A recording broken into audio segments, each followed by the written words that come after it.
ఓం శ్రీ గురుభ్యో నమః. శ్రీ సనత్ సుజాతీయము 21వ రోజు 25th ఏప్రిల్ 2021. పరమాత్మ నొక్కడే అయినను కోట్ల కొలది జీవరాశులను సృష్టించి వానిని తనవిగా చేసుకొనుచున్నాడు. వానిలో తాను చేరుచున్నాడు. వారిని తరింప చేసినను తాను తాపమును చెందడు. మధ్య మధ్యను వచ్చి వానిలో తాను చేరినను మరల మరల స్వస్థానములు చేరుచుండును. అయినను వానికి నాశము లేదు. ఆ పరమాత్మ మనోజవుడు కావున అట్లు చేయుచున్నాడు. అతడే గరుడ రూప ప్రకృతి. అతని మహత్వమును యోగులు మాత్రమే పొందుచున్నారు. అక్కడ వరకు అయింది మేడం.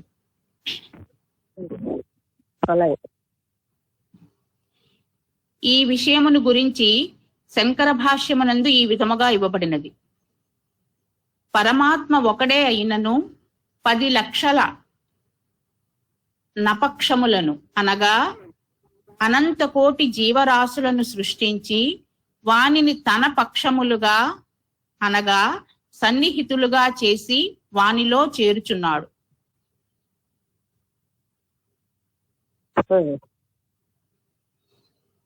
ఇది కూడా అయింది.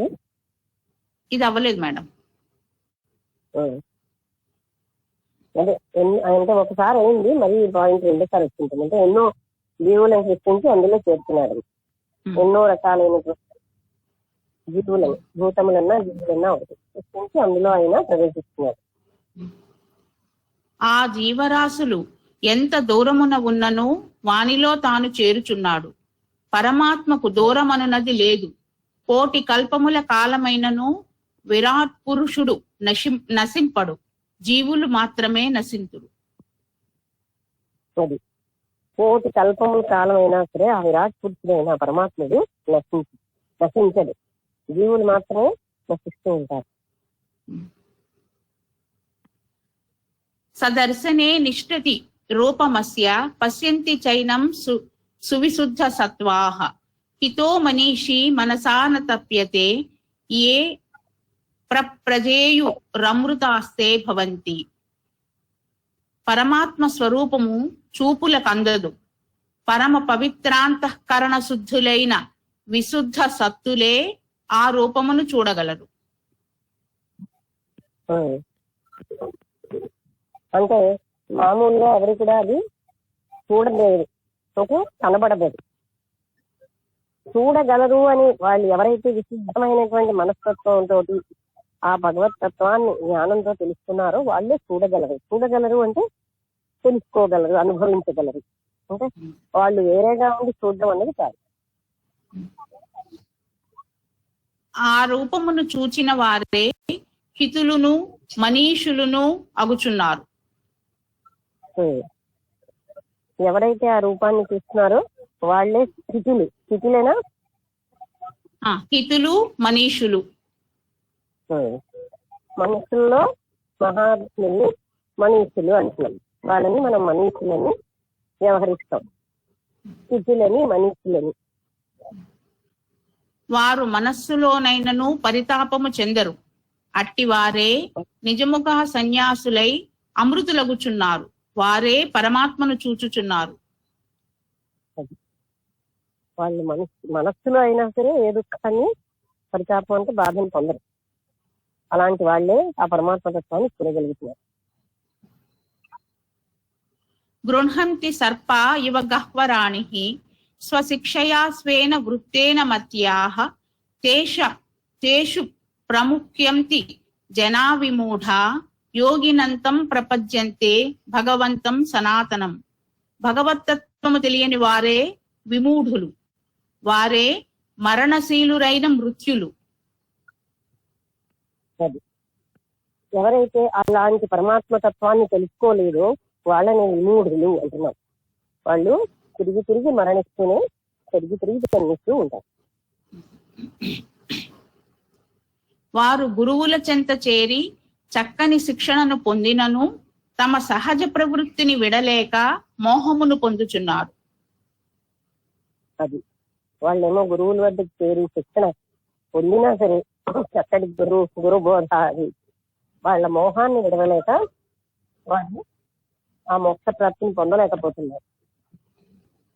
అంటే ఇక్కడ ఏంటంటే మనం గ్రహించాలి, ఎంత గొప్ప గురువు అయినా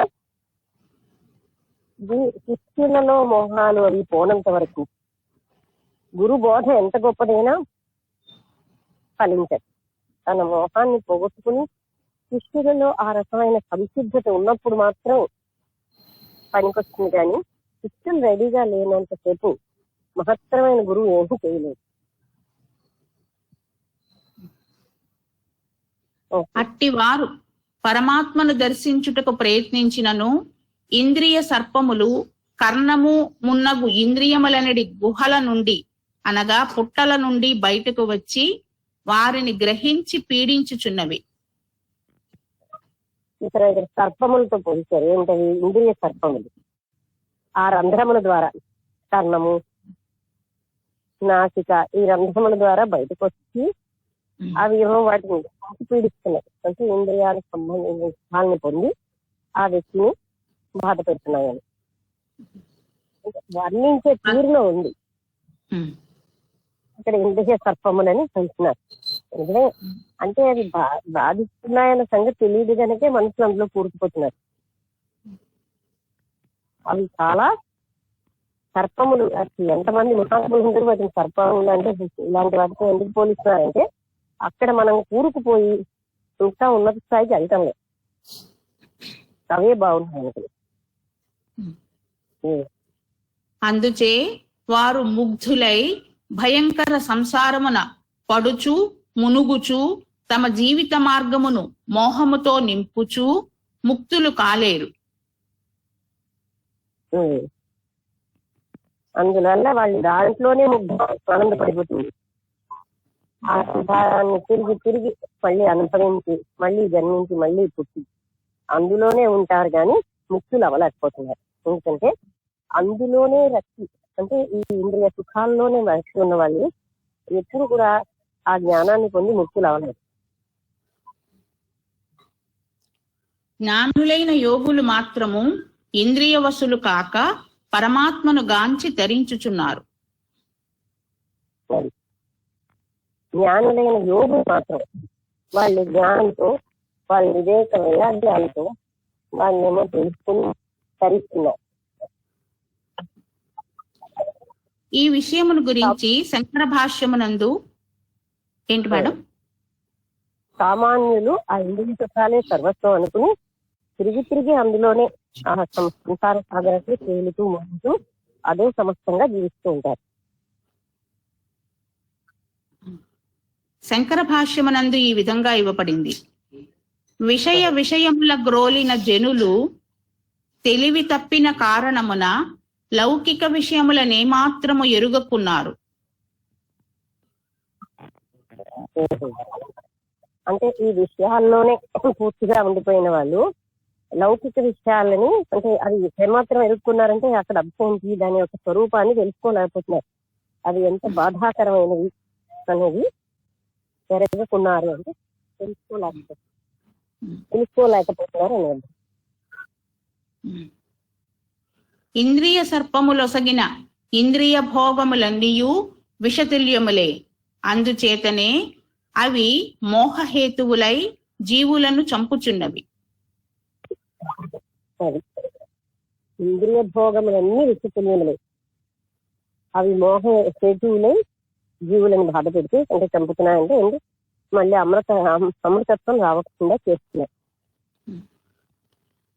సంసార రూపమగు భవము అనగా సంసారము ఇంద్రియముల చేతను విషయ వాసనల చేతనే ప్రాప్తమగుచున్నది. అందువలన వాటి యందు విరక్తి పొందవలెను. వాటి యందు విరక్తి వచ్చే వరకు కూడా ఏ జ్ఞానం కలిగింది. అది ఏం చేస్తుంది? మోహాన్ని కలిగిస్తున్నాయి అంటే ఆసక్తి. అందులో విరక్తి వచ్చేసి జ్ఞానబోధ అన్నది అర్థమవుతుంది, జ్ఞానం అన్నది అర్థమవుతుంది. అంతవరకు ఎంత మహత్తరమైన గురువైనా అర్థం చేసుకోలేదు. ఈ విషయమును గురించి నీలకంఠ భాష్యమునందు ఈ రకముగా అయ్యపడింది. వంచకులతోటి సహవాసము నష్టదాయకము. అంతేకాదు సన్యాసమును స్వీకరించియు మానవులు వంచకుల సంగతిని వీడవలెను. అది సన్యాసమును స్వీకరించి ఇలాంటి వంచకులు అంటే మోసం చేసేవాళ్ళు వాళ్ళ సాంగత్యాన్ని వదలాలి. ఎందుకంటే అందరి సాంగత్యంతో మనకి ఇంకా ఇదేదో బాగున్నట్టే అనిపిస్తుంది. మరణశీలురైన మత్యులు ఎల్లప్పుడూ లౌకికులే. వారు తమ సహజ ప్రవృత్తిచే మద్య మాంస మగువ సేవాదులనడి గహ్వరములను అనగా పాములను ఆశ్రయించుచున్నారు. అంటే వీళ్ళు ఇలాంటి ఇంద్రియాలతోటి సుఖాలను పొందేటటువంటి వీళ్ళందరూ మత్యులే, అంటే మరణం కలిగారు కాదు. వాళ్ళు ఎప్పుడు కూడా మద్యం మాంసం మగువ మొదలైన వాటితోటి ఆనందిస్తూ ఉంటారు. అంటే అది కాకుండా ఉండడం వాళ్ళకి జీవితం తెలియదు, మరొక సుఖం అన్నది తెలియదు. ఇంద్రియ మనోనిగ్రహాల్లో ఉన్న సుఖం పొందే వరకు, అంటే ఎప్పుడు వస్తుంది అది వైరాగ్యం వల్ల, అంతవరకు వాటిలోనే మునిగి ఉంటారు. వారు పాపాత్ములు. వారు చేసిన పాపకృత్యములను కానరానియక సర్పములు పరులను కాటువేసి బిలములో దాగునట్లు ఉంటున్నారు. అందుచే వారెంత గురువుల శిక్షణను పొందినను విషయములలో మునిగి మూఢులగుచున్నారు. అది అంటే ఎలా అయితే పాములు కాటేసి మళ్ళీ బిలం అంటే వాటి యొక్క రంధ్రాల్లో దూరిపోయి తెలియనట్టు ఉండిపోతున్నాయో, వాళ్ళు అలాగే ఇతరులకు హాని చేసినా సరే తెలియకుండా ఉంటున్నారు. కానీ వాళ్ళు చేస్తున్నట్టు తెలియబడుతున్నారు, అంటే వాళ్ళ వల్ల ఇతరులకు కూడా హాని జరుగుతుంది. నాహం సదా సత్కృతస్యాం సమృత్యుః నామృత్యు నరమృతం మే కుత స్యాత్ సత్యానృతే సత్య సమాన బంధే సతశ్చయోని రణతశ్చైక ఏవ యోగి.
అజ్ఞానులు అంటే ఎన్నాళ్ళైనా అజ్ఞానం. ఇప్పుడు ముఖ్యమైనది ఏంటంటే ఎవరికి ఎంత జ్ఞానం బోధించారని కాదు, కానీ ఇంద్రియ మనోనిగ్రహాలు వైరాగ్యము ఉన్న వాళ్ళకి మాత్రమే ఈ జ్ఞానం ప్రాప్తిస్తుంది. అది లేని వాళ్ళని అజ్ఞానులు అసత్తులు ఇలా వ్యవహరిస్తున్నారు. సత్యము సత్ అనబడును, అశ్రుతము అసత్ అనబడును. పరికింపగా సత్యాశ్రుతములు రెండును సత్యమైన పరమాత్మతో సమాన బంధము కలవని తెలియచున్నది. అసత్ అంటే అసత్యం, సత్ అంటే సత్యం. ఈ రెండు కూడా పరమాత్మతో బంధం కలిగి ఉన్నాయని తెలుసుకోండి. సత్ అనగా శాశ్వతమైన బ్రహ్మ పదార్థము. దాని యొక్క యోనియే మహద్బ్రహ్మమైన ప్రకృతియే సత్ అయిన పరబ్రహ్మమునకు జీవరూపమును దాల్చుటలో యోని అనగా కారణమగుచున్నది. అది అంటే పరబ్రహ్మ తత్వం జీవరూపం దాల్చడానికి కారణం ప్రకృతి అవుతుంది. కనుక దాని యోని అంటున్నారు. అంటే ప్రకృతిలోంచి జీవులన్నీ ఉద్భవిస్తున్నాయి కనుక, అంటే అసలైన పరమాత్మ తత్వంలోంచి ప్రకృతి కూడా ఉద్భవించింది. ప్రకృతిలోంచి జీవులన్నీ ఉద్భవిస్తున్నాయి కనుక ప్రకృతిని ఆ అంటే యోని అని మాట్లాడతారు. అసత్ అనగా అశాశ్వతమైన ప్రపంచము, దానికిని అసలైన ప్రపంచం ఏర్పడుటకును పరమాత్మ యొక్క మహద్బ్రహ్మ అయిన ప్రకృతియే కారణం. మరొకసారి చదవండి. అసత్ అనగా అశాశ్వతమైన ప్రపంచము, దానికిని అసలైన ప్రపంచం ఏర్పడుటకును పరమాత్మ యొక్క మహద్బ్రహ్మ అయిన ప్రకృతియే కారణం. అసలైన ప్రపంచము అని అంటే అంటే ఈ అశాశ్వతమైన ప్రపంచమే అసత్. అందులోంచి సమస్తం అంటే అన్నిటికీ కారణం మాత్రం పరబ్రహ్మమే. అంటే అసలు ప్రకృతి ఏర్పడడానికైనా అశాశ్వతమైనటువంటి జగత్ ఏర్పడడానికైనా కారణం కేవలంగా పరబ్రహ్మతత్వము అనేది మనం మొదటి నుంచి తెలుసుకుంటున్నాం. అదేనా మనకి సుజాతుల వారు కూడా చెప్తున్నారు. ఆ పరబ్రహ్మతత్వం కారణమే అశాశ్వతమైనటువంటి జగత్తు ప్రకృతి సమస్తం ఏర్పడుతున్నాయి. దాని కారణంగానే సమస్తం కూడా ఏర్పడుతున్నాయి. అందుకని అవ్యక్తం ఈ జగత్తులన్నీ ఉద్భవించాయి అన్నది మనం తెలుసుకున్నాం. అందుకని సత్తు అసత్తు ఆయనే అనడానికి కారణం అది.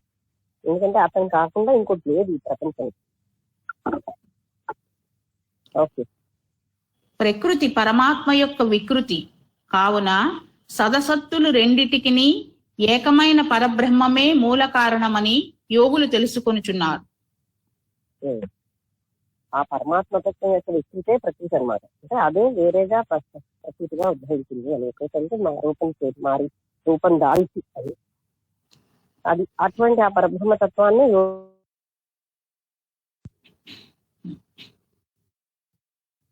దుర్ఘటార్థ ప్రకాశక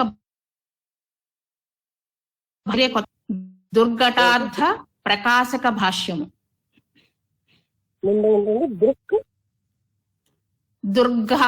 దుర్ఘటార్థ దుర్ఘటన నుంచి దుర్ఘటార్థ ప్రకాశక భాష్యం. దుర్ఘటార్థం దాని ప్రకారము ఈ శ్లోకమందలి అహం శబ్దముచే క్షేత్రజ్ఞ రూపమైన పరమాత్మ చెప్పబడుచున్నాడు. ఆ పరమాత్మ సదా ఉదాసీన రూపుడగుటచే బాహ్య భోగాదులచే సత్కృతుడు కాలేడు.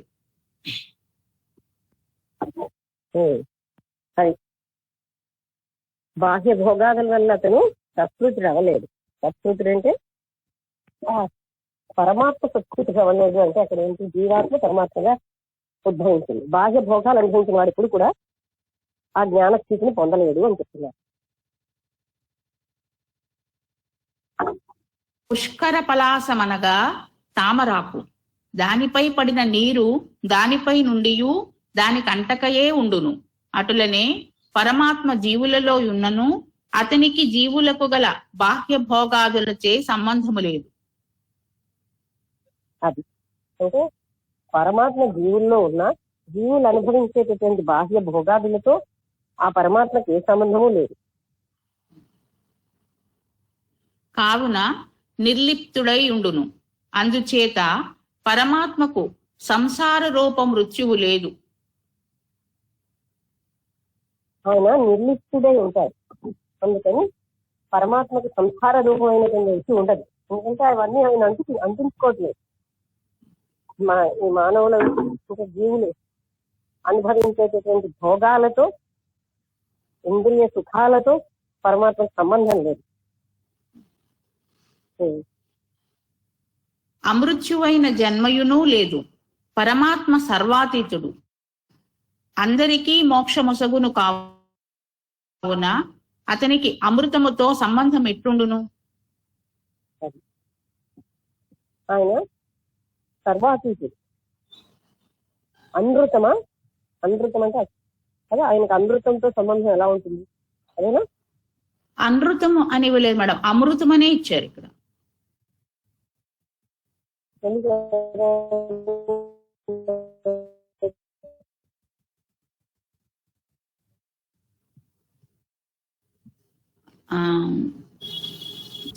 అందరికీ మోక్షం వస్తుకును కావున అతనికి అమృతముతో సంబంధం ఎట్లుండు? ఆయనకు అసలు ఎప్పుడు కూడా మృత్యువే లేని స్థితిలో ఉన్నవాడు. ఆయనే అందరికీ జన్మను ఇస్తూ ఉంటాడు. ఇంకా సమస్తము ఆయనలోంచే ఉద్భవిస్తూ జరుగుతున్నాయి, ఆయన వలననే జరుగుతున్నాయి. ఆయనకి ఇంకా అమృతముతో సంబంధం ఏంటి లేదు, ఆయన అమృతముడే. ఆయనకి ఇంకా అనృతముతో సంబంధం లేదు, అసత్యంతో ఆయనకి సంబంధం ఉండదు. అమృతత్వం అనేది ఆయన స్థితే అమృతత్వం. సత్యాశ్రుతములు మోక్ష బంధములు ఆ యోగికి లేవు, సత్యమైన పరబ్రహ్మయే ఏకాశ్రయము. సత్యాశ్రుతములా? సత్య అశ్రుతములు. తర్వాత మోక్ష బంధములు ఆ యోగికి లేవు. అది ఎవరైతే పరబ్రహ్మ తత్వాన్ని పొందాడో అటువంటి వ్యక్తికి ఆ సత్యము గాని అశ్రుతం అనేది గాని, శృతము అంటే అసత్యం అనేది గాని ఏమి ఆయనకి ఉండవు. మోక్షాలు బంధములు ఏమీ లేవు ఆయన. అంటే ఆయన అన్నిటికీ అతీత స్థాయిలో ఉంటారు.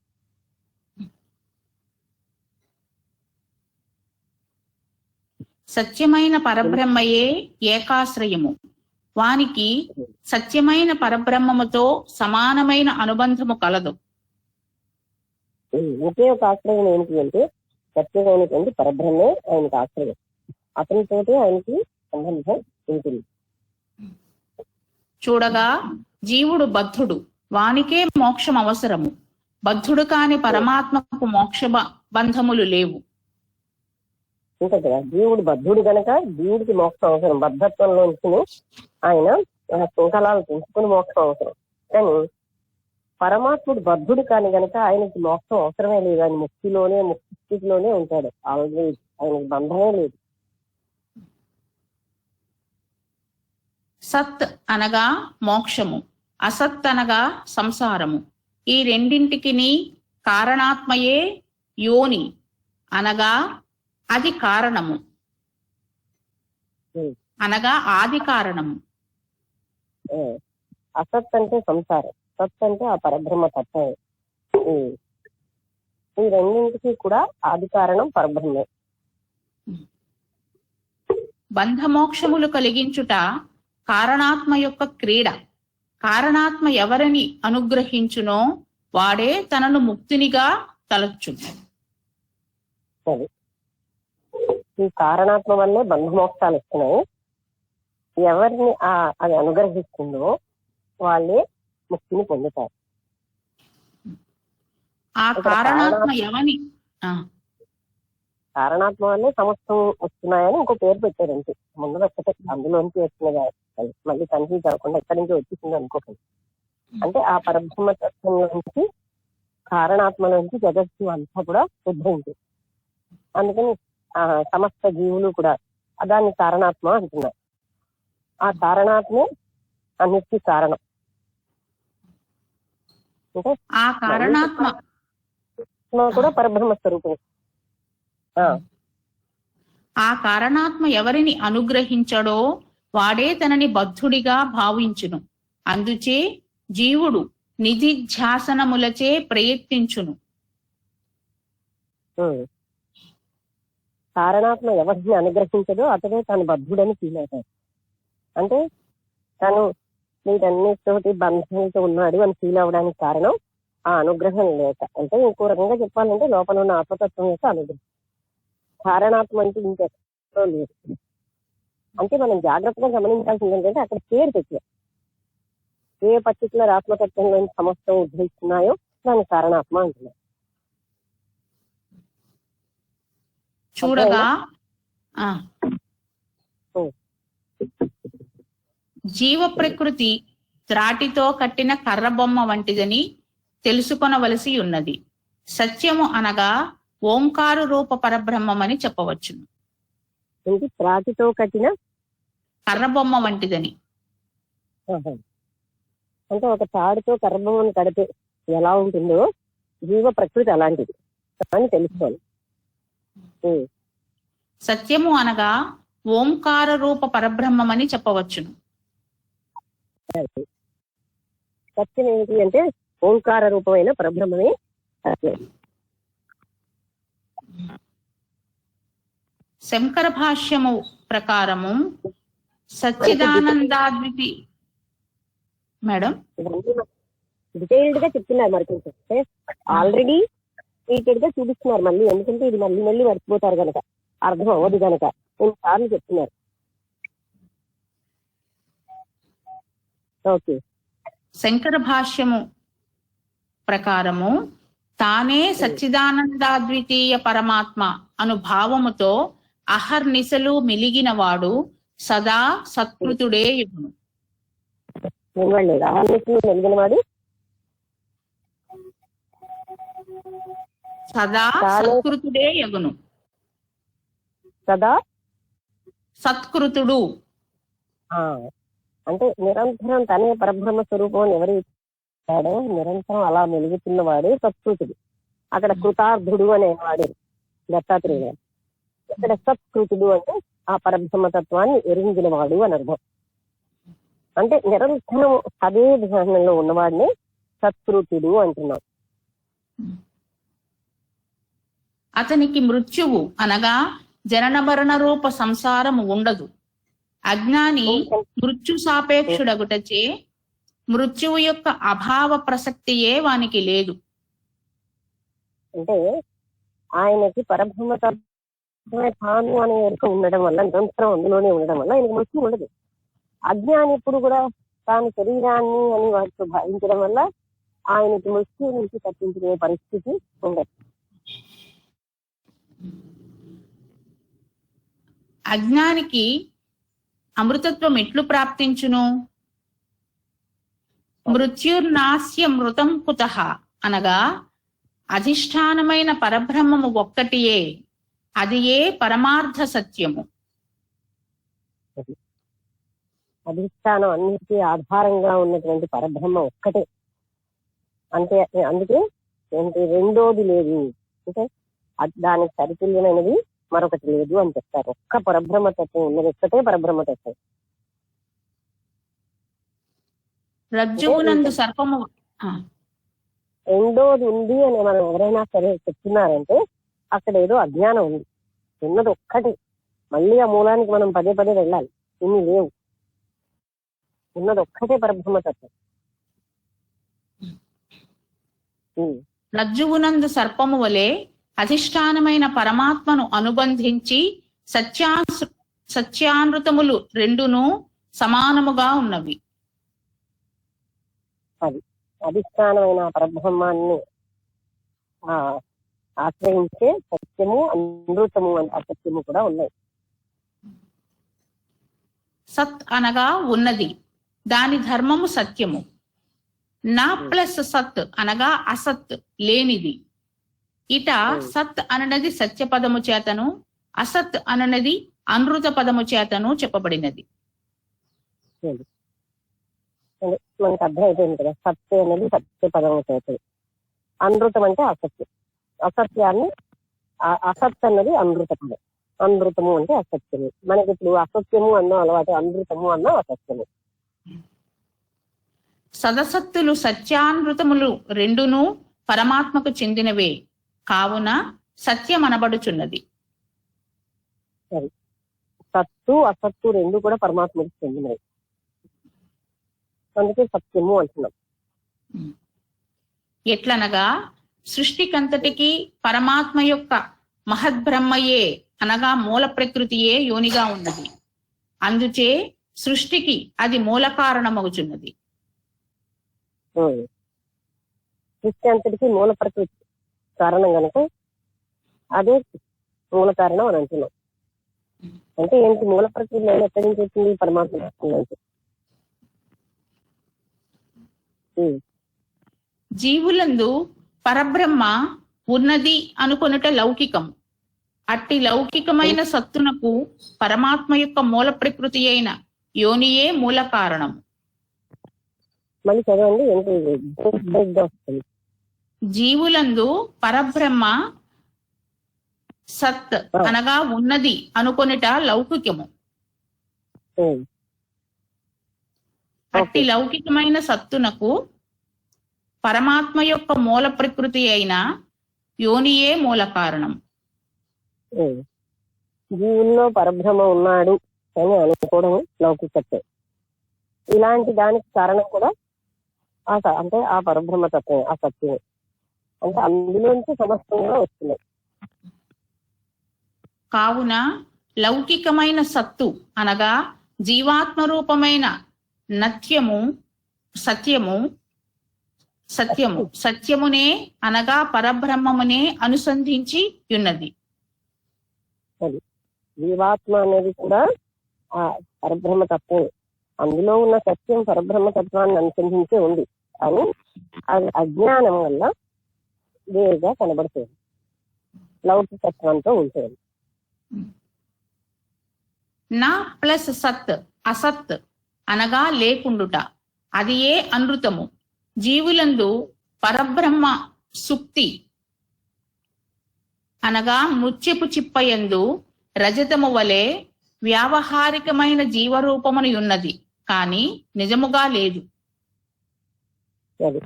వ్యావహారికమైన రూపంలోనే ఉన్నారు, కానీ నిజంగా అందులో లేదంటే వ్యవహరించేటటువంటి చెప్పారు కదా, ఇంద్రియాది భోగాలు ఇవన్నీ కూడా పరమాత్మకి లేవు.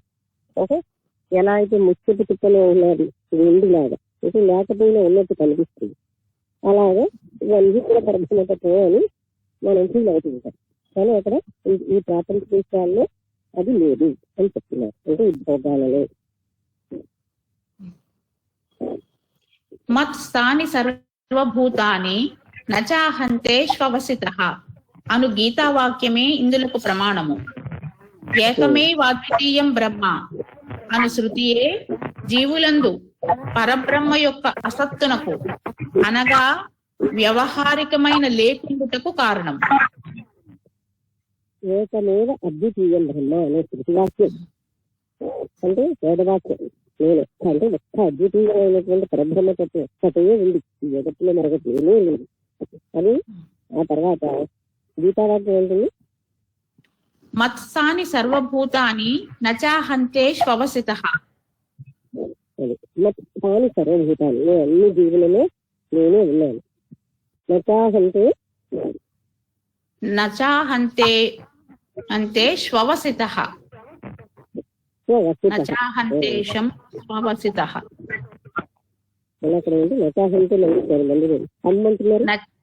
నచాహంతే శ్వవసితః అది కరెక్ట్. అంటే ఎవరిని చంపేవాడు లేడు. అది వస్తుత ఇంతకీ అన్నిటికీ ఉన్నవాడు పరబ్రహ్మ తత్వం, పరమాత్ముడు అనేది గీతావాక్యం కూడా వేసిస్తుంది. ఉన్నది ఒక్కటే, ఏకం సూత్ర బహుధా వదంతి అనే వార్త ఒకటి.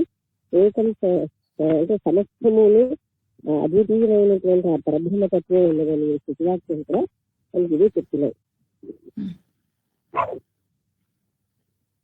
మేడం మీ వాయిస్ తగ్గిపోయిందండి. ఇప్పటికిప్పుడా? ఇంతకు ముందు కూడా ఇందుక అయిందండి, ఇప్పుడు మళ్ళీ వచ్చింది. ఏకమేవ అద్వితీయం బ్రహ్మ అనే శృతివాక్యం, ఏకమేవ అద్వితీయం, దాంతో సరి సమానమైనది ఒక్కటి లేదు, అది ఒక్కటే ఉంది అనేటటువంటి శృతివాక్యం కూడా మనకి ఒక్క పరబ్రహ్మతత్వే ఉందని చెప్తున్నారు. అన్ని భూతాలలో తానే ఉన్నాడని భగవద్గీతలో కూడా చెప్పబడింది. అందుకని డిఫరెంట్ గా ఎక్స్ట్రా లేవు, అన్ని చోట్ల ఉన్నది ఒక్క పరబ్రహ్మతత్వమే అని కన్ఫర్మేషన్ కూడా ఆయన తోటి ఇస్తున్నారు. అమూర్తమైన ఈ అసత్తే అనృతము, అదియును సత్యమునే అనుసంధించి ఉన్నది. ఈ అసత్యం కూడా సత్యాన్ని అనుసంధించి ఉంది. కావున సదసత్తులు అనగా వ్యావహారికములైన సత్యానృతములు రెండును సత్యమునే సమముగా అనుసంధించి ఉన్నవి. సత్తులు కూడా సత్యాన్నే అనుసంధించి ఉన్నాయి అని చెప్తున్నారు. అందుచే సత్య సమాన బంధులైనవి. ఆత్మకు కారణము మృత్యువు కావున దేహము కల ప్రతి జీవియు త్వం అనగా నీవు అనగా జీవుడు, తత్ ఆ పరమాత్మ అనడి తత్వజ్ఞానము పొందినచో మృత్యు విముక్తుడగును. అది. అంటే తాను ఆ పరమాత్మే అనే జ్ఞానం కలిగిన వాడు మృత్యు విముక్తి అవుతున్నాడు. అదే త్వం అసి, సత్ త్వం అసి అంటే ఆ త్వం అంటే నీవు, అదై ఉన్నావు అనే జ్ఞానం, తత్ అంటే తన ఆ పరబ్రహ్మ స్వరూపం ఉన్నావు అనే జ్ఞానం వల్ల ఆయన మృత్యు నుంచి విముక్తి చెందుతున్నాడు. పైన పేర్కొనిన తత్వజ్ఞానము చేతనే మృత్యువునకు వినాశము కలదు, కాని ఆత్మకు నాశము లేదని తెలియచున్నది. మృత్యుకి వినాశం ఉంటుంది ఆ తత్వజ్ఞానం వల్ల, అంటే మృత్యు సంభవించదు, కానీ ఆత్మతత్వానికి నాశనం లేదని తెలుసుకుంటున్నారు.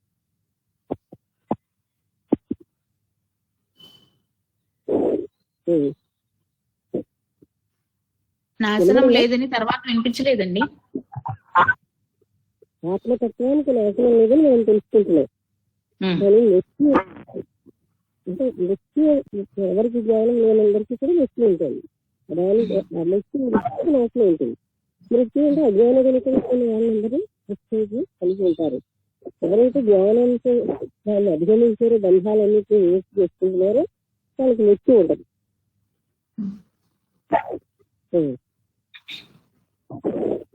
పైన చెప్పినట్లు వ్యవహారికములైన సత్యానృతములు సత్యమునే అనుబంధించి ప్రవర్తించుచున్నవి. అట్టి సత్యానృతానుబంధితమైన సనాతన పరబ్రహ్మను యోగులు మాత్రమే చూచుతున్నారు.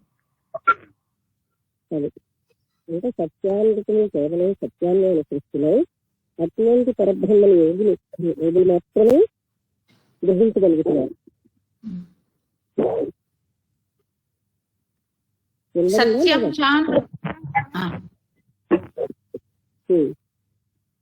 సత్యం చ అమృతం చ సత్యమభవత్ అని శృతి కూడా దీనినే తెలుపుచున్నది. సత్యం అంటే అమృతం అంటే సత్యం అభవత్ అంటే సత్యము అసత్యము కూడా సత్యమే అయి ఉన్నాయి అని శృతి వాక్యాలు కూడా చెప్తున్నాయి. వాయిస్ మళ్ళీ తగ్గిపోయిందండి. శృతిలో ఏం చెప్తున్నాయి? సత్యము అసత్యము కూడా ఆ పరబ్రహ్మ స్వరూపుడే అని శృతి వాక్యాలు చెప్తున్నాయి. ఇప్పటికీ వాయిస్ రావట్లేదా? ఇప్పుడు వచ్చిందండి. ఇదంతా కూడా మనకి ఆసిలేషన్ వల్లనే.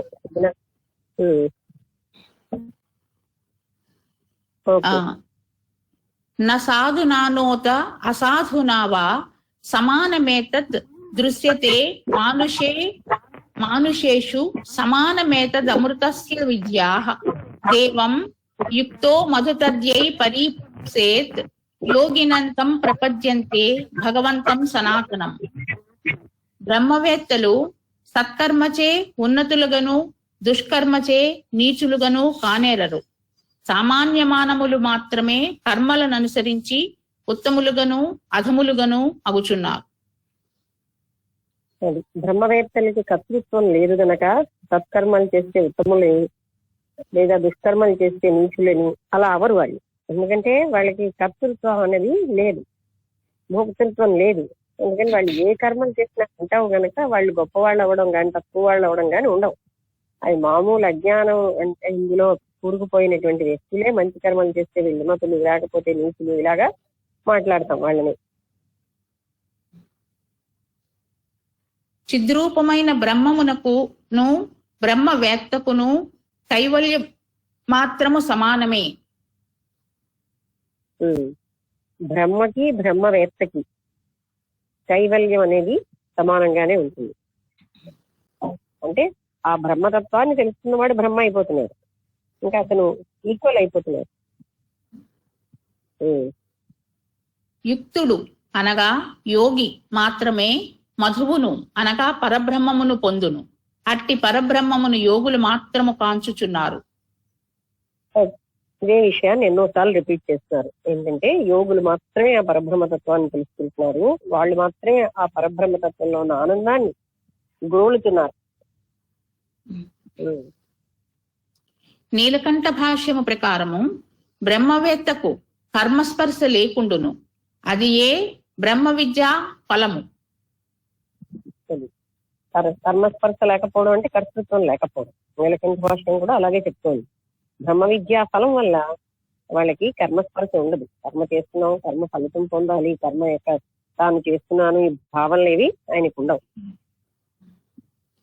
అసాధునావాపి ససాధునావా అను 16వ శ్లోకము పరబ్రహ్మమునకు అసంగత్వము చెప్పబడినది.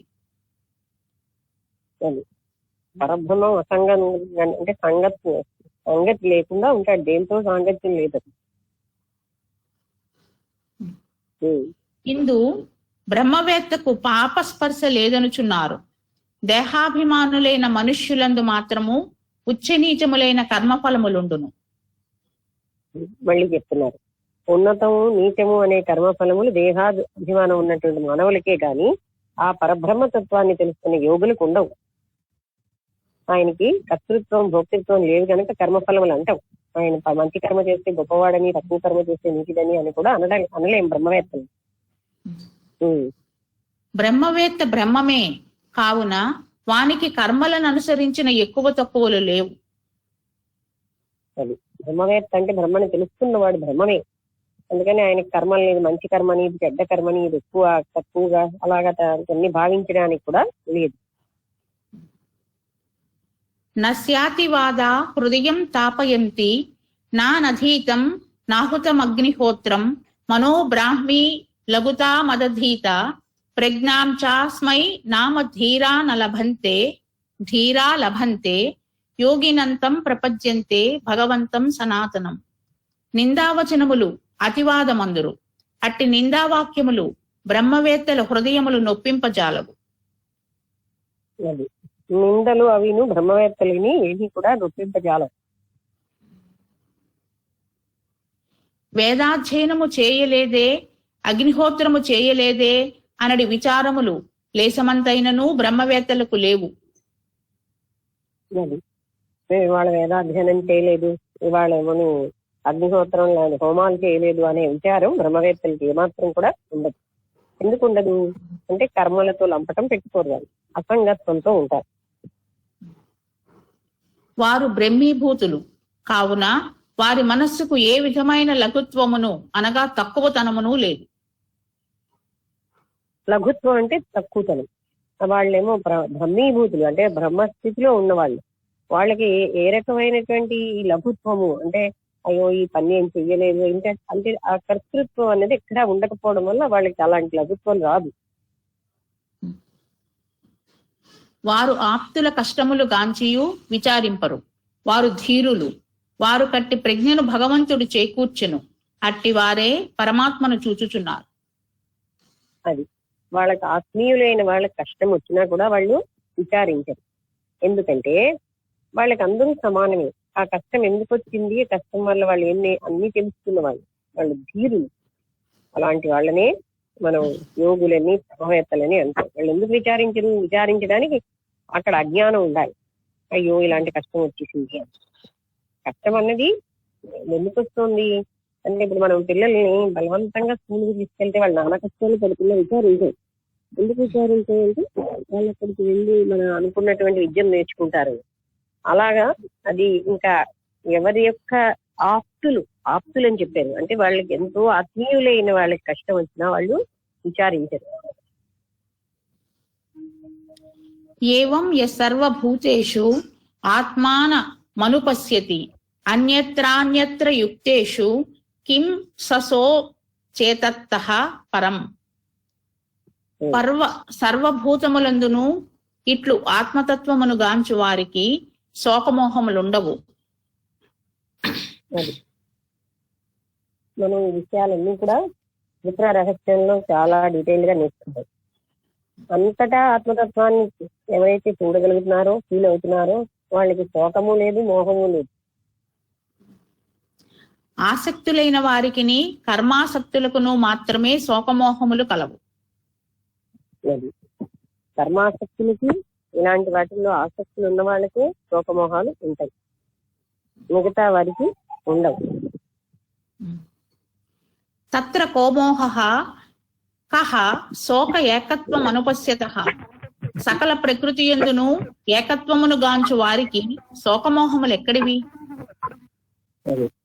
అంతా కూడా ఏకత్వానుభూతితో ఉన్నటువంటి ఆ పరబ్రహ్మ స్వరూపులైన జ్ఞానులకి శోకమోహాలు ఎక్కడి నుంచి వస్తాయి?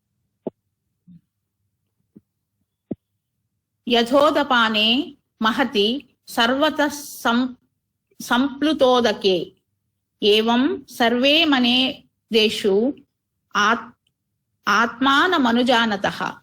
దాహముతో బాధపడువాడు జలపూర్ణములైన తటాకాదులకేగి స్నానపానములు నొచ్చుకుని తృప్తుడగును.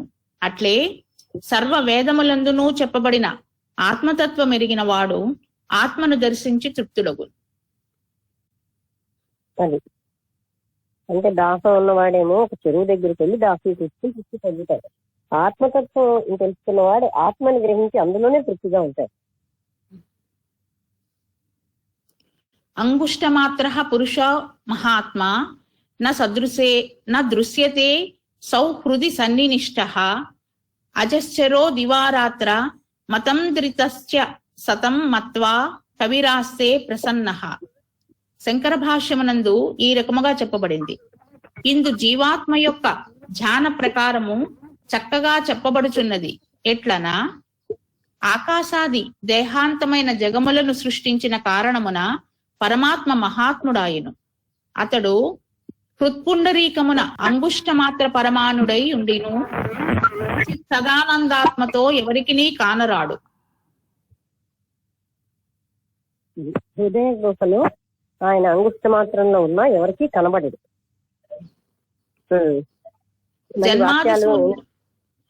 ఎక్స్ప్లెయిన్ చేస్తే ఏమున్నాయి చెప్పండి, మళ్ళీ నెమ్మదిగా చదవాలి. జీవాత్మ యొక్క ఇందు జీవాత్మ యొక్క ధ్యాన ప్రకారము చక్కగా చెప్పబడుచున్నది. ఎట్లనా ఆకాశాది దేహాంతమైన జగములను సృష్టించిన కారణమున జీవాత్మ యొక్క ధ్యాన ప్రకారము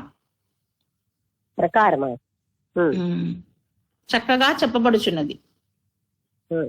అంటే మీరు కొంచెం స్లోగా చదవాలి కదా, ఎందుకంటే మనం ఎక్స్ప్లెయిన్ చేయకుండా అవన్నీ చేయాలి కదా. రిపీట్ అయితే ఎక్స్ప్లెయిన్ చేయాల్సిన అవసరం ఉంది కనుక స్లో తప్పేం లేదు, స్లోగా చదువుతుంది. అంత ఫాస్ట్ వద్దు, ఎవరికి ఫాలో అవ్వాలి కదా. ఇందు జీవాత్మ యొక్క ధ్యాన ప్రకారము చక్కగా చెప్పబడుచున్నది. ఎట్లనా ఆకాశాది దేహాంతమైన జగములను సృష్టించిన కారణమున పరమాత్మ మహాత్ముడాయను. పరమాత్ముడు మహాత్ముడు ఎందుకు అయ్యాడంటే ఆకాశం మొదలైనటువంటి ఎన్నో రకాల జగత్తులను ఆయన సృష్టించాడు కనుక ఆయన మహాత్ముడు అయ్యాడు. ప్రకారం అంటే పద్ధతులు అన్నమాట.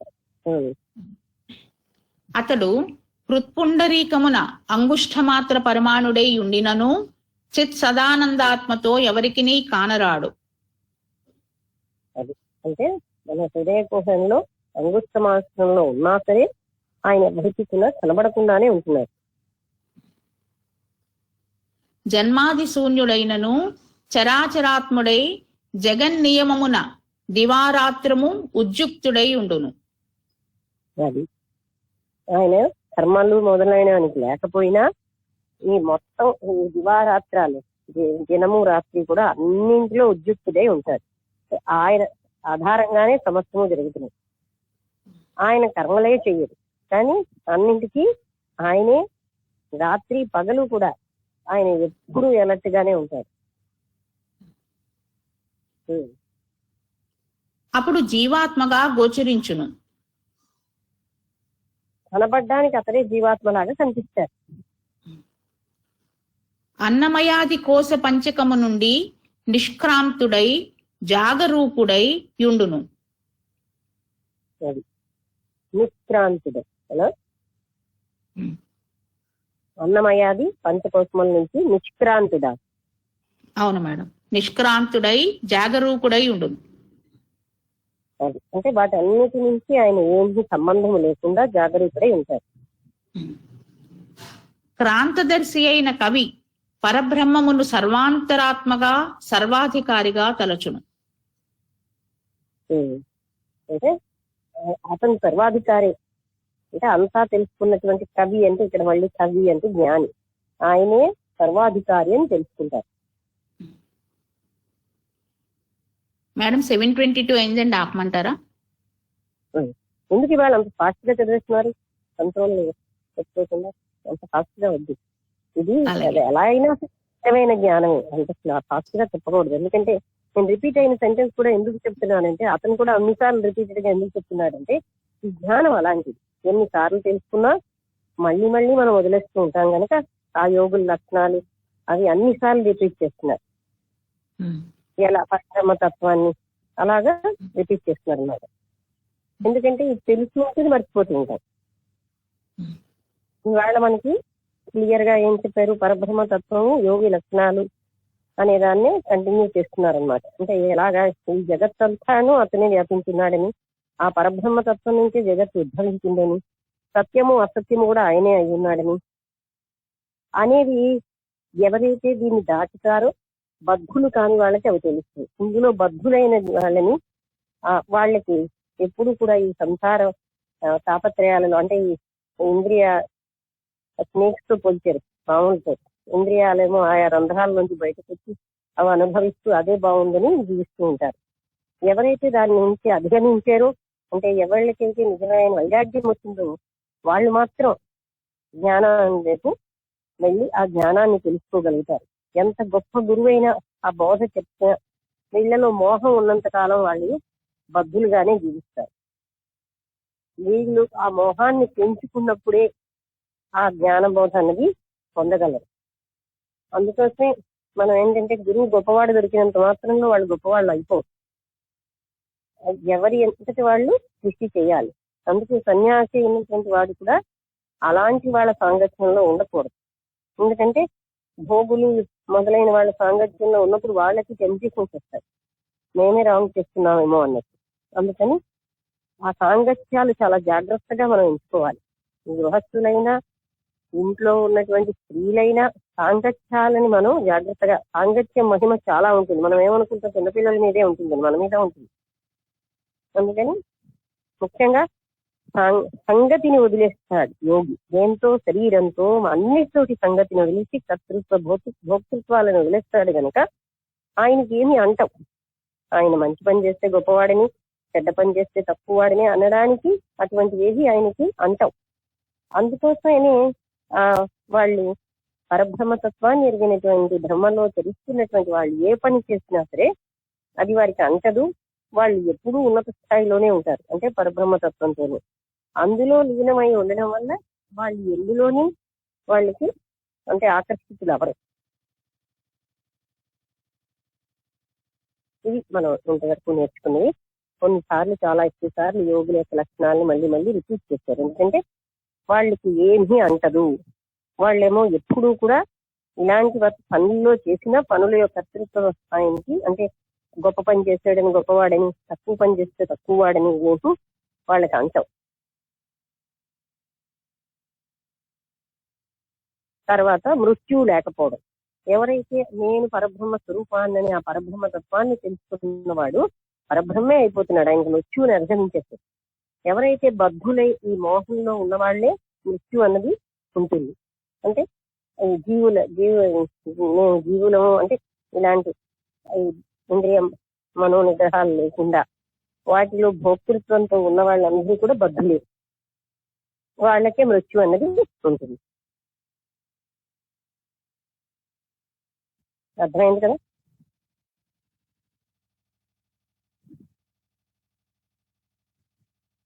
ఏమైనా డౌట్స్ ఉంటే అడగండి.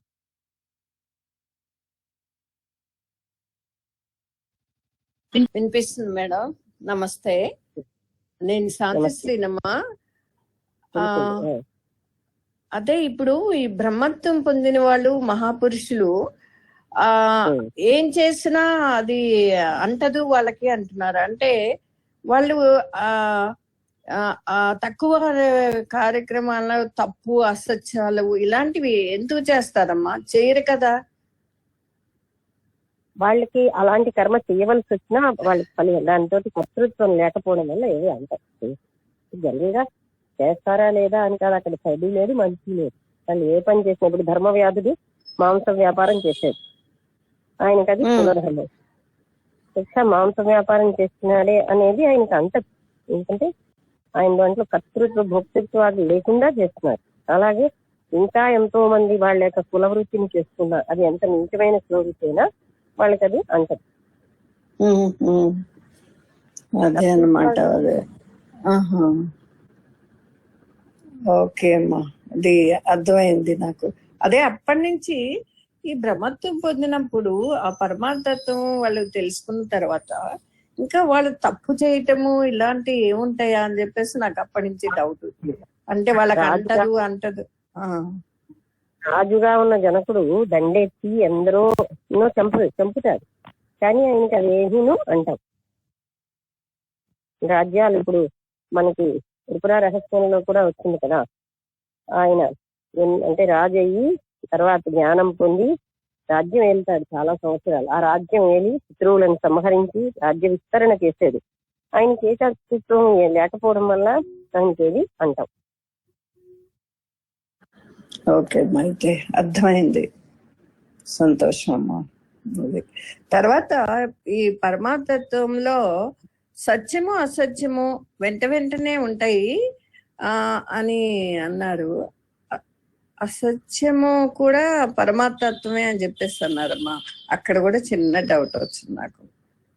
అంటే ఈ మాయారూపమైనటువంటిది అంతా కూడా ఆ పరమాత్మతత్వంలోంచే ఉద్భవించింది. మాయ కూడా పరబ్రహ్మ స్వరూపమే, ఎందుకని సమస్తము ఆయనే ఉన్నాడు.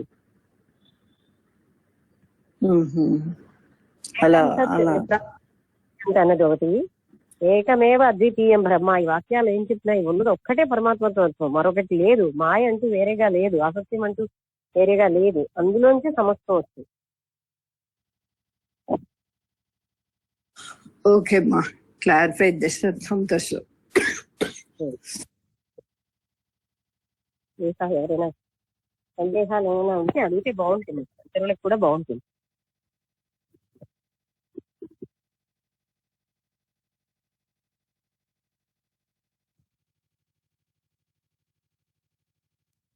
ఓకే అమ్మా, దగ్గొచ్చింది, ఆపేశాను. చాలా ధన్యవాదాలమ్మా. అవి అప్పటి నుంచి మీరు చెప్తూ ఉంటే ఆ రెండు విషయాల్లోనే నాకు కొద్దిగా సందేహం వచ్చింది. ఆ సందేహం తీర్చారు. ధన్యవాదాలు. థ్యాంక్స్ అమ్మా. ఇంకెవరైనా ఏమైనా మాట్లాడతారా? నమస్తే అండి. నమస్తే మేడం గారు. నమస్తే మేడం గారు, జీవుడు బద్ధుడుగా ఉంటాడు అనేసి అన్నారు. అంటే జీవుడు బద్ధుడుగా ఉన్నంత కాలం ఈ ఇంద్రియ వాంఛలకి లోనై ఉంటాడు అనేసి అండి అక్కడ అర్థం కొంచెం. అంతే కదా, నేను శరీరాన్ని అనుకుంటే వాంఛలన్నీ వస్తాయి. నాది నావి అని ఉంటాం కదా, అదే కదా నాది నేను అనే భావనలో ఉండడమే బద్ధత.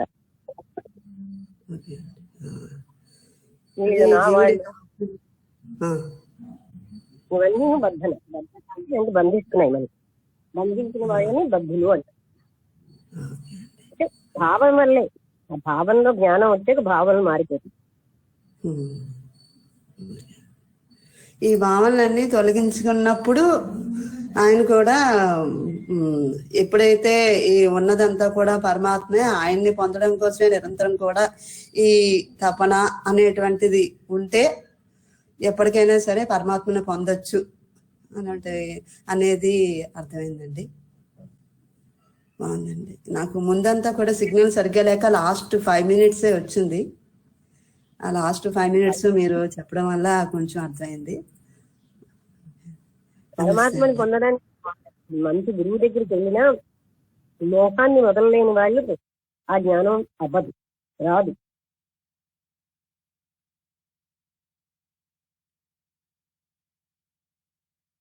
అంటే మోహాన్ని వదులుకోవడం అది ఎవరికి వారు చేయాలి.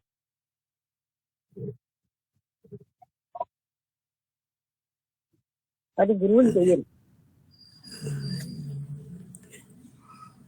నమస్తే అండి, ధన్యవాదాలు. నమస్తే.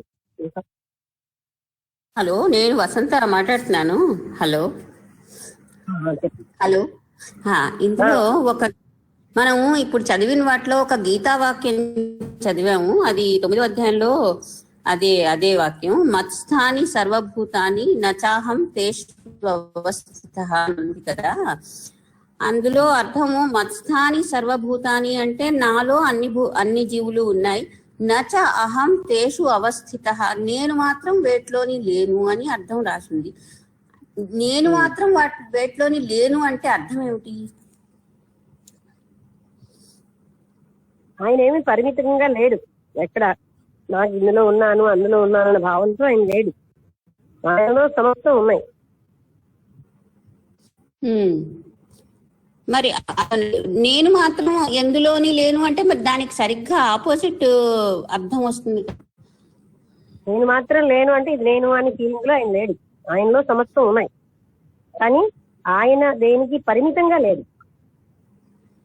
అది అక్కడ అర్థం. అంటే లేదు అని అంటే అర్థం ఏంటంటే ఆ అంతటికి ఆధారంగా ఉన్నవాడు ఆయనే, కానీ ఒక జీవిగా తాను లేడు. అంటే తాను అందులోని బంధితుడైన జీవిగా మాత్రం లేదు.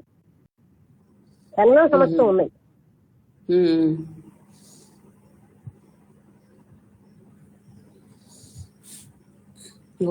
Okay okay.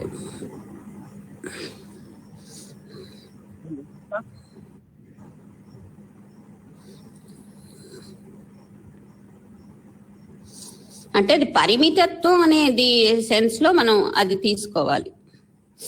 జీవుడు అంటే జీవుడు పరిమితుడే కదా. అంటే పరిమితుడైన జీవుడిని తాను కాను. అంటే పరిమితత్వాన్ని వదిలేస్తేనే ఆయన అవుతున్నాడు. అందుకే జీవుడికిను పరమాత్మకి ఉన్న తేడా అదే కదా. తాను పరిమితుడన్న భావంతో ఉన్నవాడిని జీవుడు అంటారు. తాను అనంతుడన్న భావానికి వచ్చిన వాడిని పరమాత్ముడు అంటున్నాం. జీవుడుగా ఉన్నంతసేపు బద్ధుడే, లౌకికమైన వాటితోటే ఉంటాడు. అది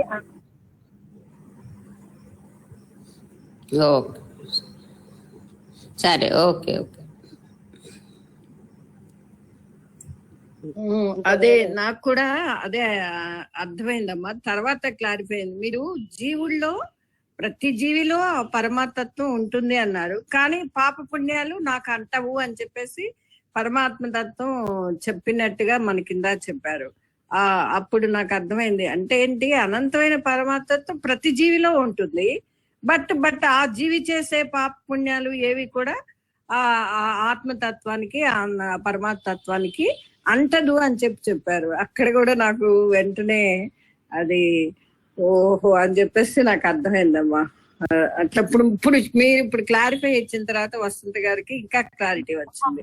అంతకుముందు ఇంకా డౌట్ ఉంది, అదేంటి అసలు ఆయనే సృష్టించారు, ఆయనే మా ప్రతి జీవిలో ఉన్నారు, మళ్ళీ అన్ని ఆయనే చేయించుతున్నారు మన చేత అని చెప్పేసి అలా ఒక డౌట్ ఉంది. ఇప్పుడు మీరు ఆ పాప పుణ్యాలు వీటన్నిటికీ ఏది అంటదు అని చెప్పేసి ఇప్పుడు క్లారిఫై ఇచ్చారు. నాకు కాస్త అర్థమైందమ్మా ఇప్పుడు. సూర్యుడు ఒక 1000 కుండలు పెడితే 1000 కుండల్లో 1000 సూర్యుడు కనిపిస్తాడు. సూర్యుడు అంటే అంతట్లో ఉన్నాడు, కానీ తాను కాదు, తన ప్రతిబింబమే. అక్కడ అంతట్లో ఉన్నాడన్నది రైతే, అంతట్లో లేడన్నది రైతే.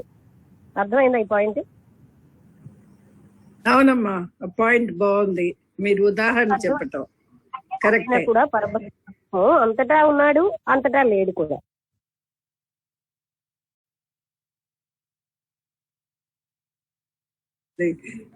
అది మాకు మనసులో వింటుంటే ఒక డౌట్ గానే ఉంటుంది, కానీ ఇప్పుడు మీరు అది మళ్ళీ దాన్ని విశ్లేషించినప్పుడు ఆహా అనిపిస్తుందమ్మా. బాగుందమ్మా, చాలా సంతోషం తల్లి, ధన్యవాదాలు.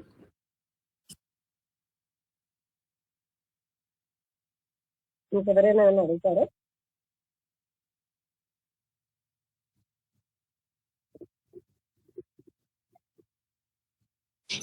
అంతటా లేడు అంటే ఎట్లా మేడం? అది అంతటా ఉన్నాడు, జీవుడు పరమాత్మ రెండు ఒకటే అనేది అనుకుంటాం కదా, మళ్ళీ అంతటా లేడు అంటే ఏంటి? అట్లా అది ఎలా అన్వయించుకోవాలి? ఇప్పుడు నేను చెప్పిన ఉదాహరణ విన్నారా? సూర్యుడిని 1000 కుండలు పెట్టదు, 1000 కుండల్లో సూర్యుడు ఉన్నాడు, కానీ లేడు.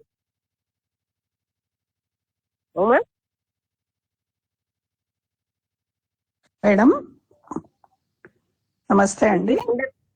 కనిపిస్తున్నాడు కానీ నిజంగా సూర్యుడు లేడు. ఇది దృశ్యంగా ఉన్నది కానీ నిజంగా లేడండి.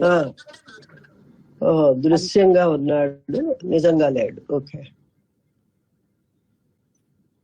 ఓకే. సమస్తానికి ఆధారం మాత్రం సూర్యకాంతి వల్లే అన్ని పనులు జరుగుతున్నాయి. కానీ సూర్యుడు ఏ పని చేయడు. సూర్యకాంతిలో ఎన్నో పనులు చేస్తాం, చెడ్డ మంచి అన్ని చేస్తాం. కానీ సూర్యుడికి ఏ సంబంధం ఉండదు. ఏ మంచి పని చేయను తోని కానీ ఏ చెడ్డ పనితో కానీ ఆయనకి సంబంధం ఉండదు. కానీ సర్వకర్మలు సూర్యుడు లేకపోతే జరగదు. అలాగా పరమాత్మ తత్వం కూడా ఆయన లేకపోతే ఏమీ లేదు. కానీ ఆయనకి ఏమీ అంటారు. ఆయన ఏమీ చేయించట్లేదు. సూర్యుడు ఏ పని మన చేత చేయించట్లేదు. కానీ మనం సూర్యుడు చేస్తున్నాడని అంటే ఎలాగైతే పరబ్రహ్మ చేస్తున్నాడని భావిస్తాం. కానీ ఆయన చెయ్యదు. ఆయన కర్తృత్వం లేదు, భోక్తృత్వం. ఆయన లేకపోతే పనులు జరగదు. అన్నిటికీ ఆధారం ఆయనే.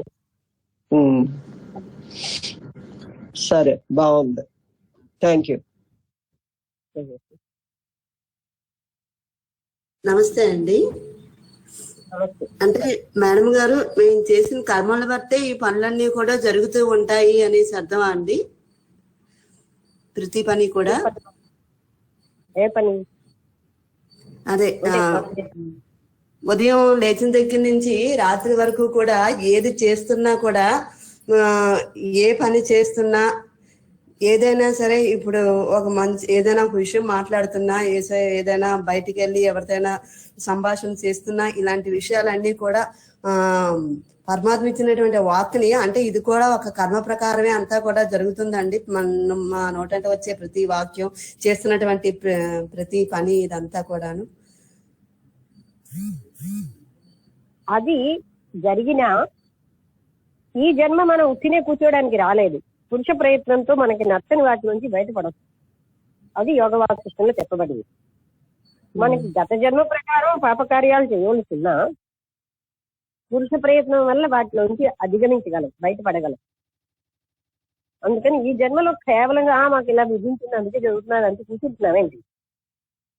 మనం పురుష ప్రయత్నం అంటే మనకున్న ఈ మానవ అంటే పురుష ప్రయత్నం అంటే మనం మనుషులు చేసే విల్ తోటి ఎన్నో మనం మార్చుకోగలం.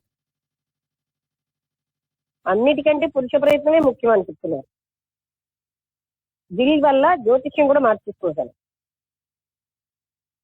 గట్టి సంకల్పంతో.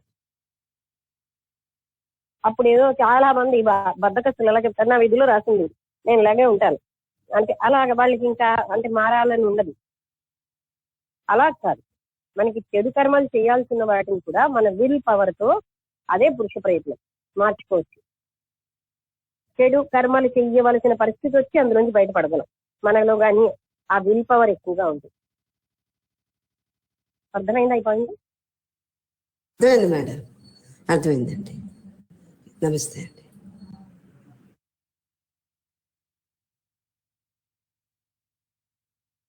ఇంకా ఏమైనా సందేహాలు అడగండి.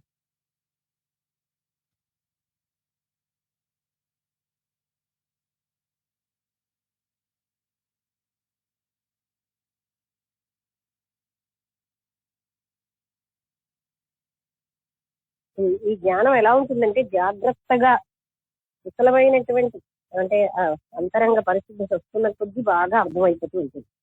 లేనప్పుడు అన్ని కన్ఫ్యూజన్. ఎక్కడ యోగి లక్షణాలు తీసుకోండి, అలా అన్ని పరబ్రహ్మతత్వమే తీసుకోండి. ఒక దగ్గర ఒకలా చెప్తున్నట్టు, ఒక దగ్గర ఇంకొకలా చెప్పినట్టు ఉంటుంది. ఆయన అనంతుడు, ఆయనే అన్ని చేస్తున్నాడు, కానీ ఆయన ఏమీ చేయట్లేదు.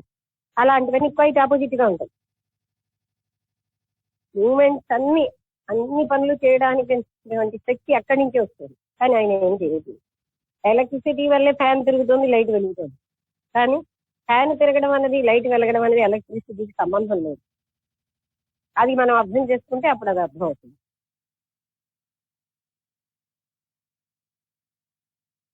ఈ పాయింట్ అర్థమైందా? అర్థమైంది మేడం, అర్థమైందండి. నమస్తే అమ్మా. సరే చెప్పండి నారాయణ గారు. ప్రతి పాయింట్ ని మాకు చాలా క్లియర్ గా అర్థమయ్యేటట్టు చెప్తున్నారమ్మా మీరు. అది ఎంతలా చెప్తున్నారంటే జ్ఞాని అర్థమైపోతాడు అనడానికి ఇదే గొప్ప ఉదాహరణ. మనము ఎందుకంటే మీరు అన్నట్టు సూర్యుడు అన్ని వెలిగిందని దశ. ఎందుకంటే సూర్యుడు కొంతమంది సూర్యోపాసన చేస్తుంటే, కొంతమంది ఇంకేదో చేస్తారు, కొంతమంది ఇంకేదో చేస్తారు. అవన్నీ ఏం సంబంధం లేదు.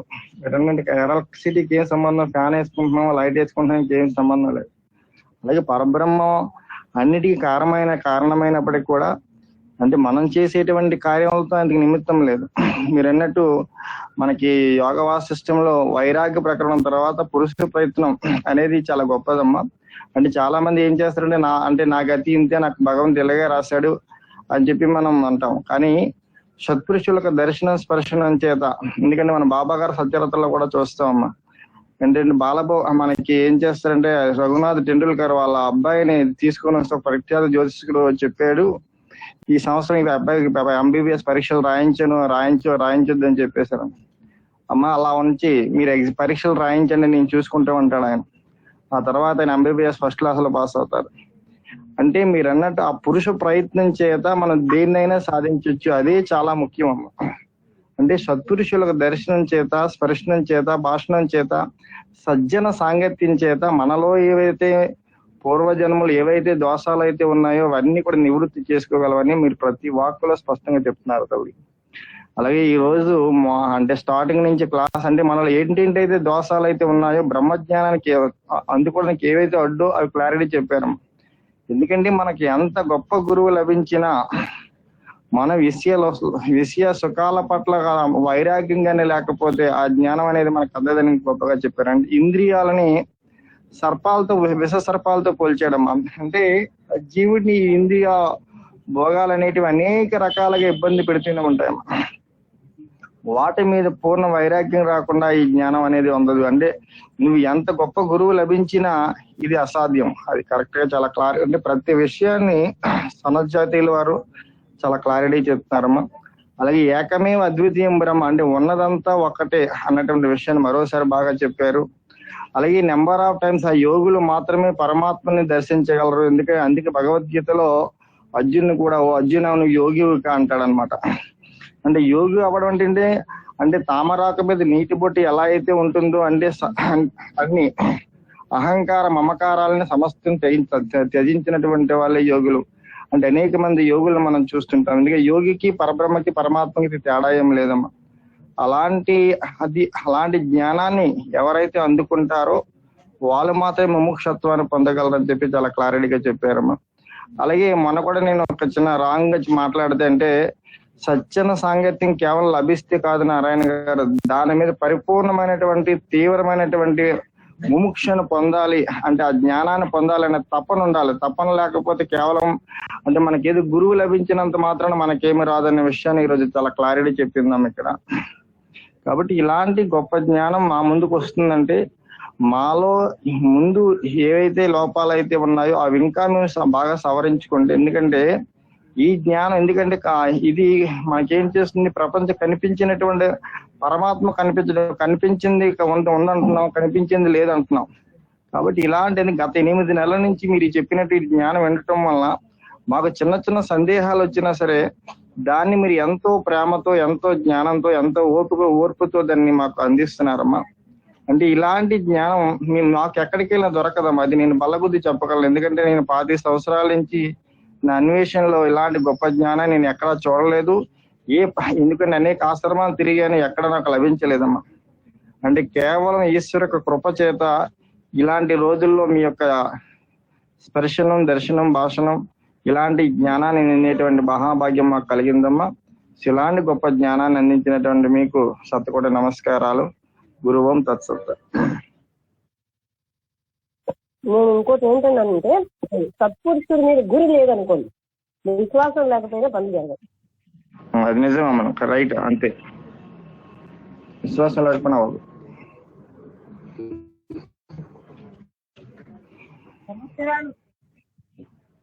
తరబడి ఒక సత్పురుషుడి దగ్గర ఉన్నా వాళ్ళ మీద జరగదు. అవును, రైటేనమ్మా. సత్పురుషం మన పక్కన ఉన్నా మనకు నమ్మకం లేదు, మనకేం జరుగుతుంది, ఏం జరగదమ్మా. పరిమితంగానే భావిస్తే మనం పరిమితంలోనే వెళ్తాం. అంతే అంతే.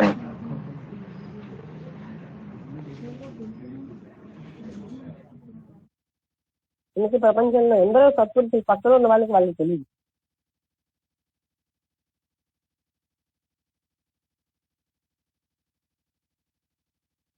ఇంకెవరైనా మాట్లాడతారా? హలో, నమస్తే అమ్మా. నమస్తే. నారాయణ గారు చెప్పినట్టుగా మంచి గురువు దొరికినా ఈ మాకు ఇన్నాళ్ళు నేను ఆలోచిస్తుండేదాన్ని, గురువు దొరికేలా లేదా అని.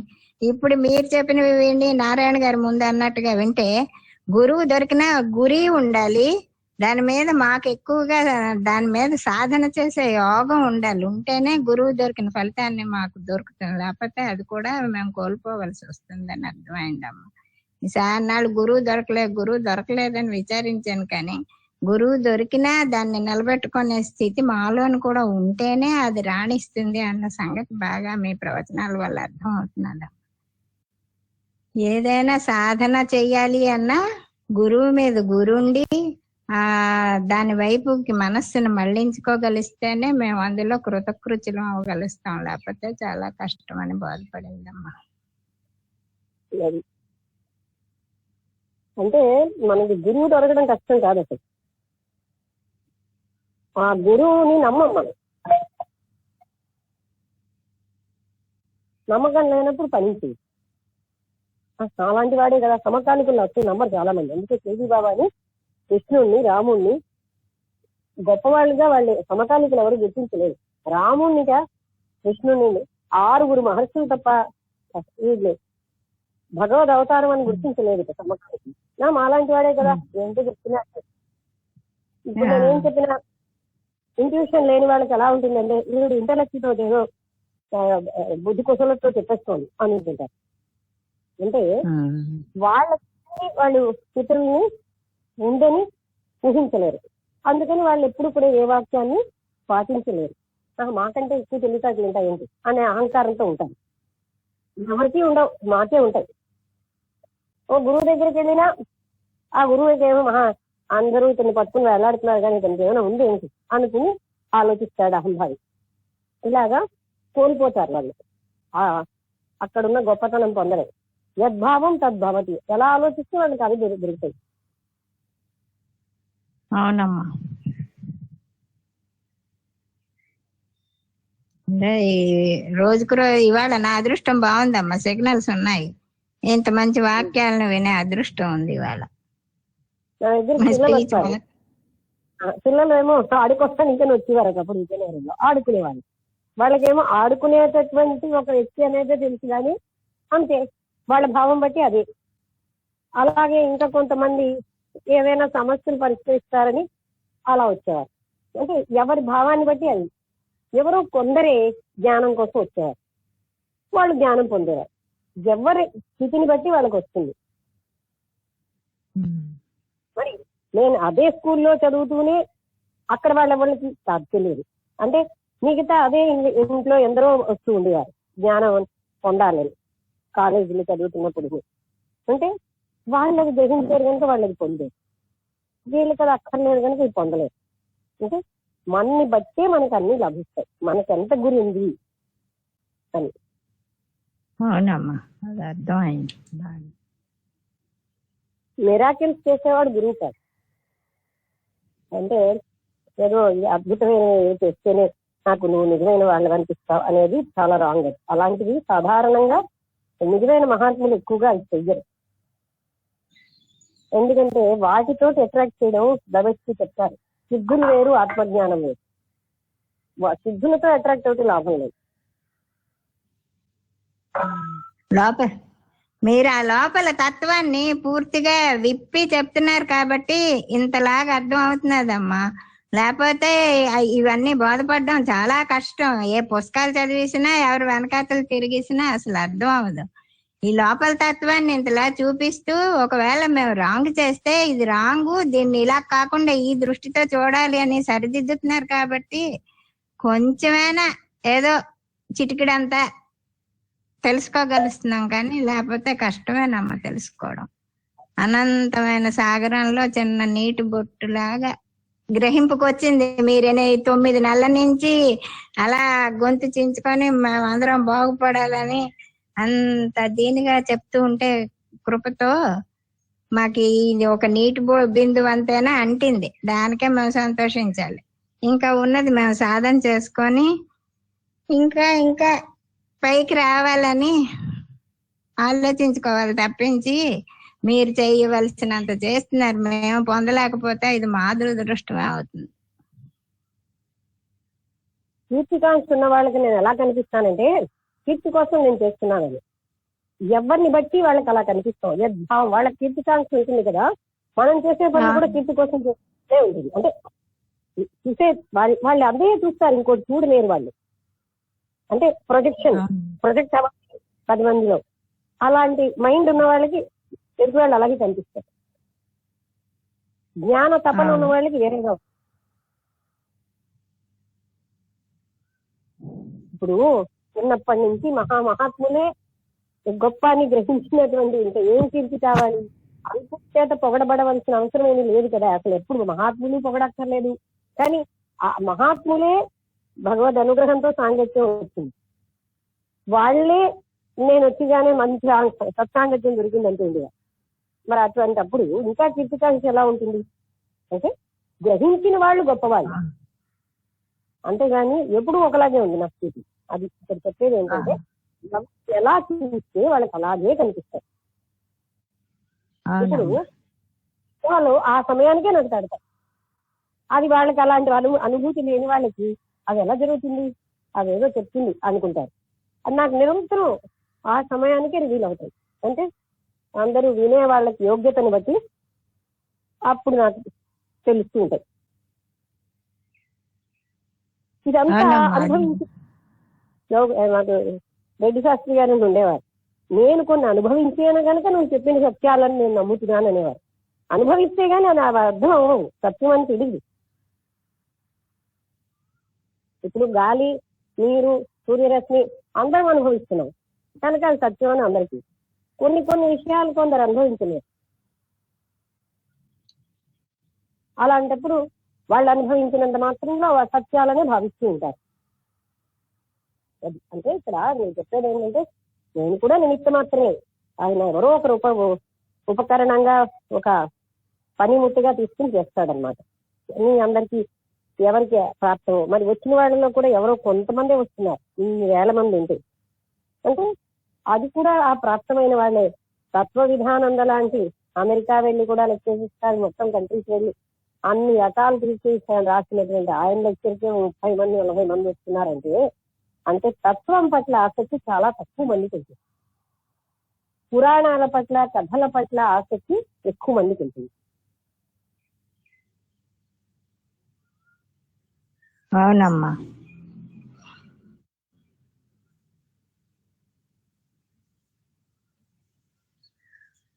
సాంప్రదాయాలను పట్టుకు బంధం చేస్తాయి, బంధీకృతం చేస్తున్నాయి.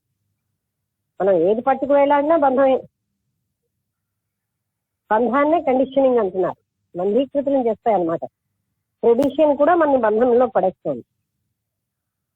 అందుకని మనం ఎక్కడెక్కడ బంధంలో పడిపోతే ఇది తెలుసుకోగలగాలి. ఇది చెయ్యకపోతే ఇంకా అవ్వదు, అది చెయ్యకపోతే అవ్వదు. ఇదే ముఖ్యం. అంటే జ్ఞానం ముఖ్యం అని కూడా ఎవరికి అనిపించదు. ఈ కర్మకాండలు ముఖ్యం అనుకుంటారు. రామస్వామి తెల్లవారుసం కూర్చుని బందరు వెళ్ళినప్పుడు అందరూ రండి వినండి అని బోధపరిస్తే ఆ కార్తీక మాస దీపాలు ముఖ్యం అని వెళ్ళిపోయారు, మరోటి ముఖ్యం అని వెళ్ళిపోయేవారు. ఆయన అంటూ ఉండేవారు వీళ్ళకి ఇవే ముఖ్యం అనిపిస్తున్నాయి, వాళ్ళకి అలాంటి ఆ వాసనల వల్ల అని బాధపడుతుంది. అంటే ఆయనకి వాళ్ళకి బ్రహ్మజ్ఞానాన్ని ఇవ్వాలని తపన ఉన్నా వాళ్ళ ఆసక్తులు మాత్రం ఇలాంటి వాటి మీదే. స్వామీజీకి ఏం తెలుసండి ఇవన్నీ ముఖ్యం కదా అని మళ్ళీ పైగా అనుకునేవారు. అర్థంగా ఇలా ఉంటాయి. ఎప్పుడు ఆయన అక్కడ తెల్లవారుజు మనకి పనులు ఉంటాయి కదా అంటారు. నేను ఆ తెల్లవారుజు 1 గంట కూర్చుంటే ఏమిటో పనులున్నా అందరూ అడ్జస్ట్ అవుతారు దానికి. మహాత్ములు ఇంట్లో ఉన్నప్పుడు అందరూ వస్తూ ఉండేవారు. వాళ్ళు కూడా చాలా ఈ కర్మకాండలకి ఆసక్తి వల్ల వెళ్ళిపోతూ ఉండేవారు. కర్మకాండలు కాదు అని ఆయన జ్ఞానబోధ చేస్తూ ఉంటే ఆయనకంటే పని ఉండదండి, మనకు పని కదా అంటారు పైగా. ఇది మానవుల అజ్ఞానం. ఏమిటి పనులు? అరగంట ఎంతో టిఫిన్ లేట్ అవుతుంది. లేకపోతే ఆ స్నానాలు అనేది ఎప్పుడు చేసుకున్నవే ఈ బాడీని కడుక్కోవడానికి. 5 నిమిషాలు, అరగంట, గంట లేట్ అయితే నష్టం ఏంటవుతుంది? మహాత్ములు దొరకరు కదా, ఆ జ్ఞానం ఉండదు. పైగా ఆయనకి పని లేదని, ఆయనకి ఎన్ని పనులు ఉంటాయో, మనలాంటి వాళ్ళకి ఇంత పని అవుతుంది. మనకి జ్ఞానం చెప్పాలని వాళ్ళు అలా ఉంటారంటే, వీళ్ళ అజ్ఞానులు అలా మాట్లాడుకుంటారు. వాళ్ళ హడావిడులు పడరు, పనులు ఉన్నట్టుగా బయటకు చెప్పుకోరు. అయితే వాళ్ళకి పనులు లేవనుకుంటారు. మనకేమో 10 మందో 20 మందితోటి మనకి పనులు ఉంటే, వాళ్ళకి వేలాది మందితో సంబంధం ఉన్న వాళ్ళకి పనులు ఉండవు.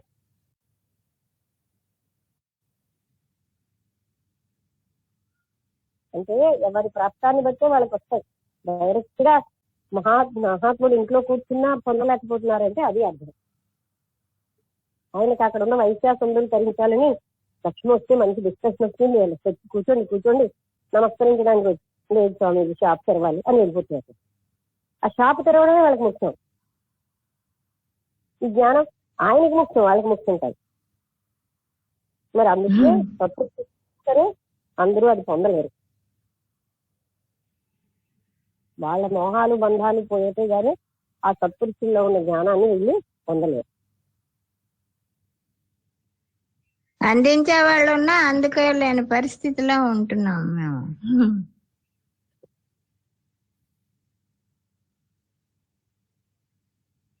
అంటే అందరూ బద్ధ జీవులందరూ ఇలాగే ఉంటారు.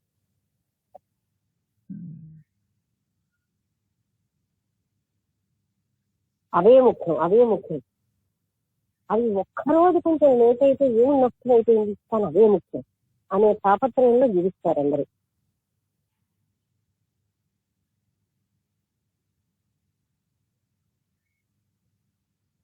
దాన్ని కండిషనింగ్ అంటాం. మనం ఆ కండిషనింగ్ నుంచి బయటపడం. నిజంగా చెప్పాలంటే ఆ జ్ఞానాన్ని అర్థం చేసుకున్నప్పుడు ఆనాడు ఆకలి దప్పులు కూడా ఉండవు.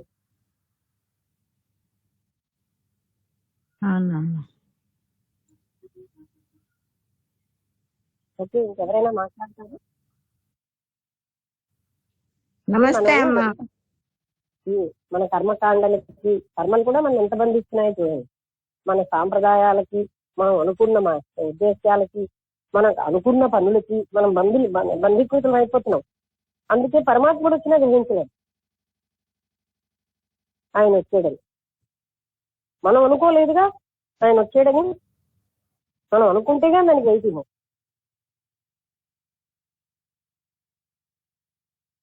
ఇలాగా అన్న అహంకారంతో మనుషులు ఎన్ని నష్టాలు పొందుతూ ఉంటారు.